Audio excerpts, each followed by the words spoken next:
নমস্কার বন্ধুরা, ছোট্ট একটি মোটিভেশনাল কাহিনী।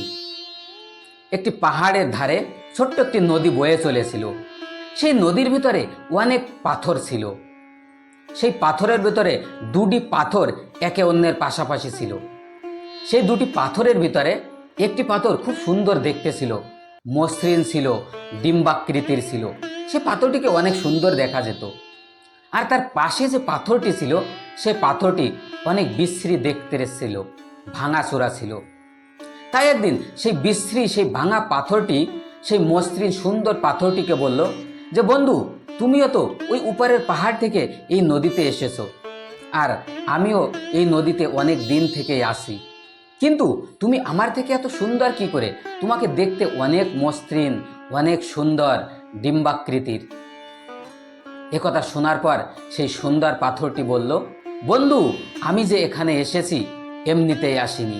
আমি অনেক পরিশ্রম, অনেক কষ্ট সহ্য করে এসেছি, কঠোর পরিশ্রম করে এসেছি, অনেক ঝড় বৃষ্টি তুফান সহ্য করে এসেছি। নদীর স্রোত আমাকে ধেয়ে নিয়ে এসেছে, অনেকবার আমাকে কেটেছে, তারপর আমি অনেক কষ্ট সহ্য করে পরিশ্রম করে তারপর আমি আমার এই অবস্থায় এসেছি। তাই আমি দেখতে এত সুন্দর।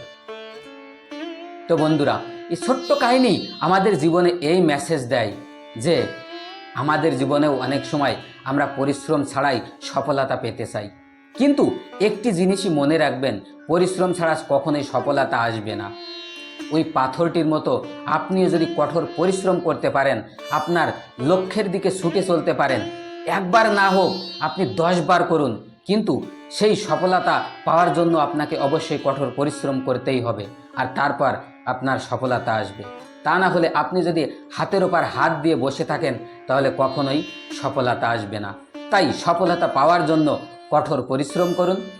আর আমার এই ছোট্ট কাহিনীটি যদি ভালো লাগে, তাহলে অবশ্যই একটা লাইক আর একটা সাবস্ক্রাইব করে বেল আইকন প্রেস করে দেবেন, যেন আমি আপনাদের সাথে জুড়ে থাকতে পারি।